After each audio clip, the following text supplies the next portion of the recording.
A very good morning to all my lovely students. I hope you all are happy, healthy, and full of energy. Today, I'm here to explain you lesson 4 of your science book. Children, in the previous lesson, we have read about the framework of our body, and also we have come to know how all the bones, muscles, and joints work together.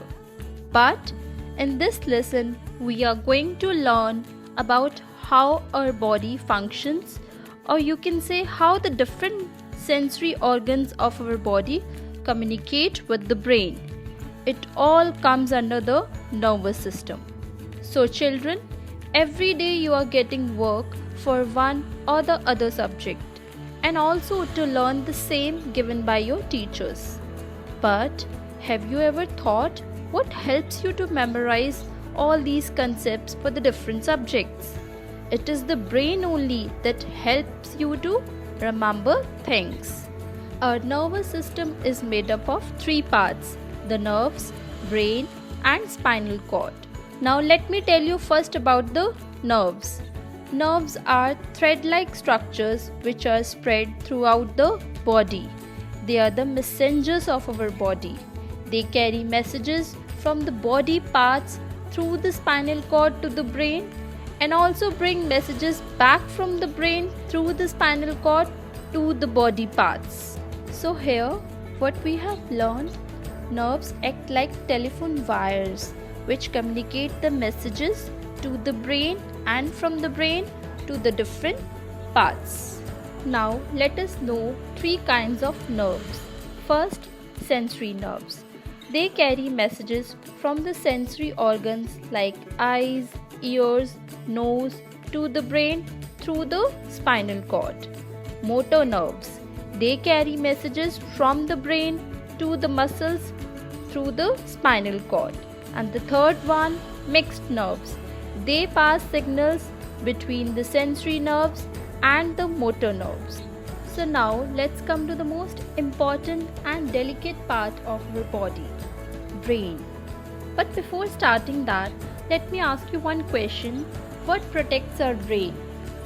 You all have read this in your previous chapter. I hope you all are able to answer my question. Yes, it is the skull which protects the brain. Brain is the main control center of our body. It has three main parts: cerebrum, cerebellum, and medulla. Let's come to the first part, cerebrum. It is the largest part of the brain which controls thinking, learning, talking, memory, and the functioning of all the sense organs. Cerebellum, it controls all the voluntary movements, the movements which are in our control, like running, eating, jumping, laughing, and it also maintains the balance of our body. Let's come to the third part, medulla. This is the bottom part of the brain that connects the brain to the spinal cord. It controls all the involuntary movements, that is, which are not in our control, like breathing, digestion, blood circulation, and so on. So till now, we have done about the two major parts of the nervous system, that is the brain and nerves. Now let's come to the third major part of the nervous system, spinal cord. It is like a bundle of nerve cells. Nerves emerge from the spinal cord and form a network all over the body. So spinal cord is like a connecting cable that connects the nerves to the brain. And this is all about how our nervous system works. So children, till now we have understood how brain sense and respond to our actions with the help of spinal cord through the nerves. But some of our actions are not controlled by the brain. Let me explain you this with an example. Suppose if you accidentally touches a hot iron, you pull back your hand immediately. But how does this happen? Let me explain you how. When that hot iron is touched by your hand, the sensory nerve pass a message to the spinal cord that the iron is hot. But this is not passed to the brain, as it will take a little more time. and the message is passed to the hand through the motor nerves to pull back your hand immediately. This automatic and quick response of the body is called reflex action, and in this, brain is not involved. So now let's come to the last topic of this lesson, sense organs. Children, you must have studied about this topic in your previous classes. But in this class, we will come to know more about sense organs, like how do they communicate with the brain, their functions, and how they help us to understand the environment around us. So let's come to the first sense organ, eyes. They help us to see the beautiful world around us. The colored circle in the eye is the iris, and the black spot in the center of the iris is the pupil. Light enters the eyes through the pupil. The optic nerves in the eyes send messages to the brain. The brain reads the messages, and thus we are able to see the beautiful world around us. Eyelids and eyelashes. They also protect the eyes by keeping them away from dust and dirt. Let's come to the second sense organ, ears. We hear sounds through our ears. It has three parts: outer ear, middle ear, and inner ear.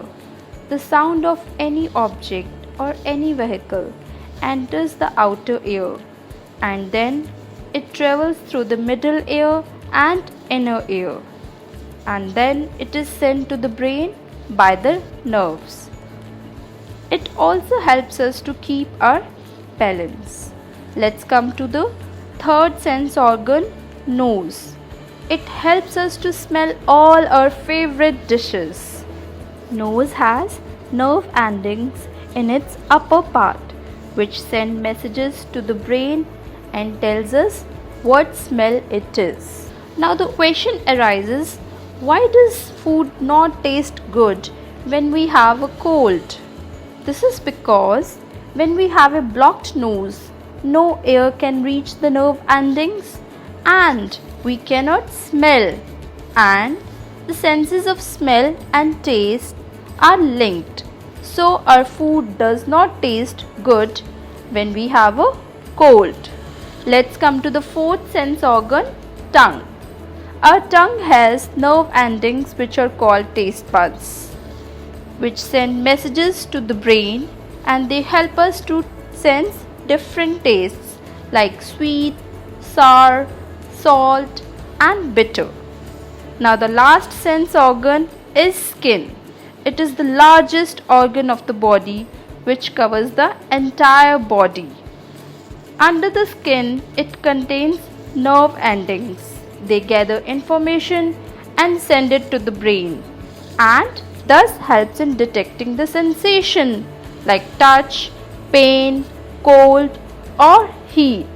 So children, we have studied about the different sense organs, their functioning, how do they help us in communicating through the brain to the environment.